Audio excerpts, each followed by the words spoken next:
Recently, there was a discussion going on regarding the casual remarks that relatives, family members, or we as parents pass over the physical appearance of our children and how these remarks affect these kids.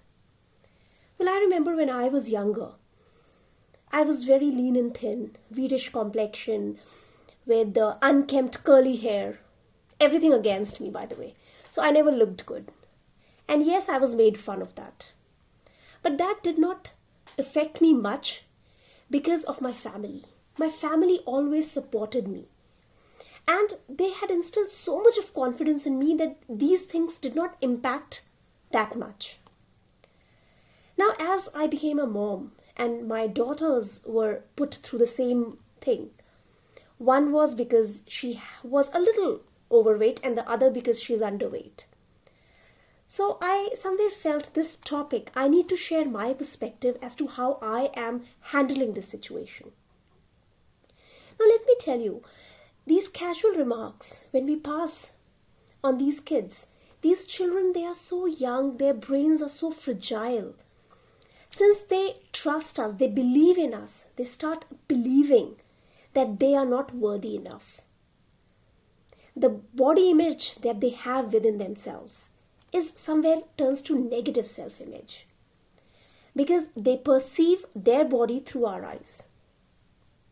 And because of this negative self-image, their self-esteem decreases and so does their confidence.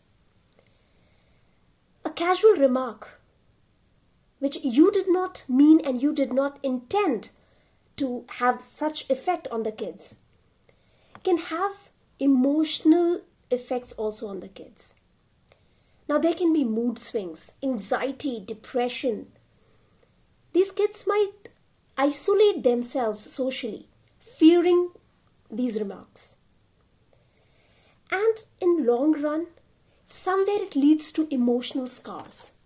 The scars that might eventually drive these kids into inflicting self-harm, even suicide. So make sure whenever you're passing that casual remark, it's not casual for the kid that you are doing it. So as parents, it's our responsibility to make sure that our child doesn't go through all this. We can't change the world. We can't change what the child is going through at school or in front of the relatives. Because you can't be 24/7 with your child. So as a parent, how to control that? Number one, encourage your child to speak frankly, honestly, unfiltered with you. Share his or her thoughts. Because somewhere they feel that the parents, they don't understand. When they are sharing, we don't understand what they're going through. Make sure you show that empathy to them that yes, you do understand. Let them vent out whatever is there in their heart. Next, the second thing, always teach your child not to put too much value on looks. Now, how do you do that? From a very young age. Stop prioritizing looks over something.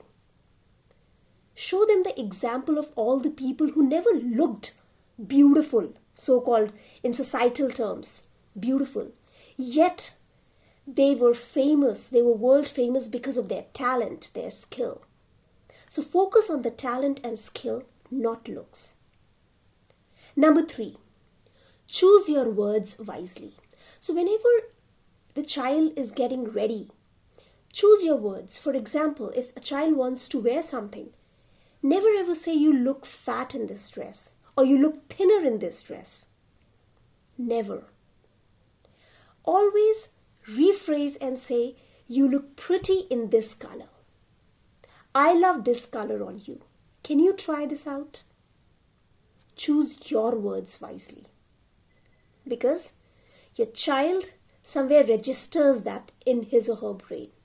So it's important that you choose your words wisely.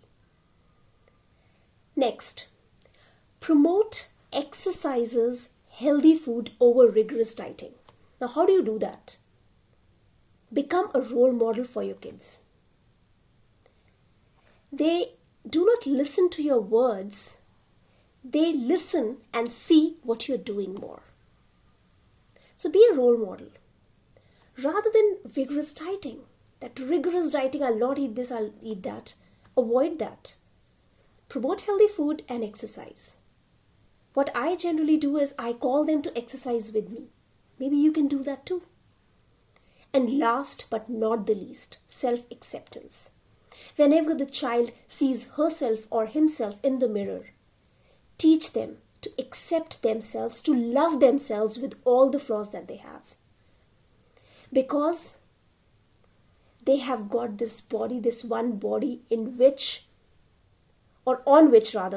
they should feel proud of. Try practicing these 5 techniques and do share these responses.